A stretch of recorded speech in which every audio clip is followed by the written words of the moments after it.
ఓం శ్రీ గురుభ్యో నమః. ఆదిత్యాయ చ సోమాయ మంగళాయ బుధాయ చ గురు శుక్ర శనిభ్యశ్చ రాహవే కేతవే నమః. ప్రేక్షక మహాసుందరికి కూడా స్వాగతం. వారఫలాలు కార్యక్రమాల్లో రెండవ రాశి అయినటువంటి వృషభ రాశి వారి యొక్క ఫలితాలు. వృషభ రాశి వారికి 23 ఆగస్టు 2026 ఆదివారం నుండి 29 ఆగస్టు 2026 శనివారం వరకు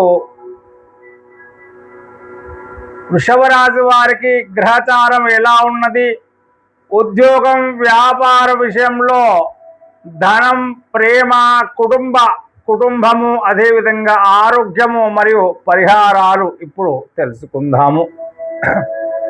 ఈ వారమంతా కూడా వృషభ రాశి వారికి కర్కాటక రాశిలో గురుడు, సింహరాశిలో రవి, బుధ, కేతువులు, కన్యా రాశిలో శుక్రుడు, కుంభరాశిలో రాహు, మీనరాశిలో శని, ఇక చంద్రుడు మకర, కుంభ, మీన రాశుల్లో సంచారం చేస్తూ ఉన్నారు. వృషభ రాశి వారందరికీ కూడా ఉద్యోగపరంగా కొత్త బాధ్యతలు, కొత్త అవకాశాలు కనిపిస్తూ ఉన్నాయి. కుంభంలో రాహు ఉండడం వల్ల వృత్తి విషయంలో అనూహ్యమైన మార్పులు రావచ్చు. ఉద్యోగ మార్పు ఆలోచనలు ఉన్నవారు తొందర పడకుండా నిర్ణయాన్ని తీసుకోవడం చాలా శుభదాయకం. వ్యాపారస్తులకు చక్కటి కొత్త పరిచయాలు, కొత్త కస్టమర్లు వచ్చే అవకాశాలు కూడా ఉన్నాయి. ఆన్లైన్ టెక్నాలజీ లేదా దూర ప్రాంతాలకు సంబంధించిన వ్యాపారాల్లో అవకాశాలు కనిపిస్తూ ఉన్నాయి. మీనంలో శని ఉండడం వల్ల లాభాలు నెమ్మదిగా కానీ స్థిరంగా వచ్చే పరిస్థితి ఉంటుంది. గతంలో చేసిన ప్రయత్నాలకు ఫలితాలు కనిపించడం కూడా ప్రారంభం అవుతాయి. అయితే ఇంటి అవసరాలు, కుటుంబ ఖర్చులు పెరగవచ్చు. పెద్ద పెట్టుబడుల విషయంలో పూర్తిగా పరిశీలించి పెట్టడము చాలా మంచిది. కన్యా రాశిలో శుక్రుడు సంచారం వృషభ రాశికి అనుకూలంగానే ఉంటుంది. ప్రేమ వ్యవహారాల్లో సానుకూలత అనేది పెరుగుతుంది.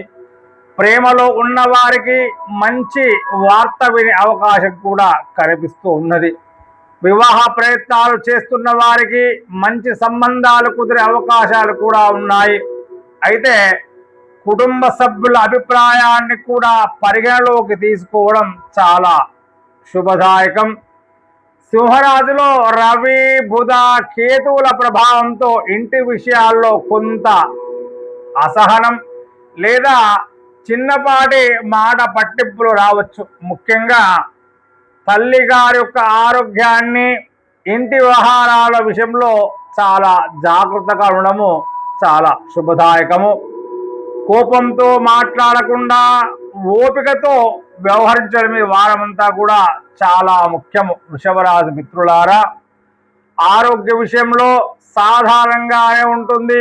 అయితే మానసిక ఒత్తిడి, నిద్రలోపము, అలసట వంటివి రాకుండా తగు జాగ్రత్తగా ఉండడము శుభదాయకం.